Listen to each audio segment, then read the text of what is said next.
May special occasion ko sa birthday ko. May birthday po. 18th birthday po, ma'am. Opo.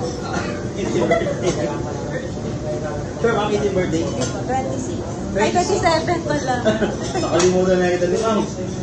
Ngayon pong araw, ma'am. Next week. Ay, next week pa. Kala ko ngayon may presana po kayo. 50%. Pag ngayong araw.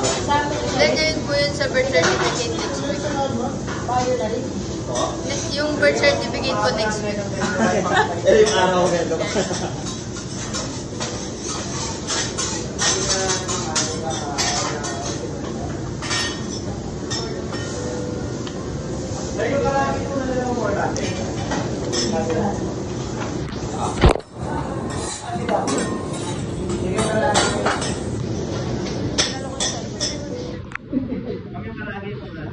That's water po, from Pasig River.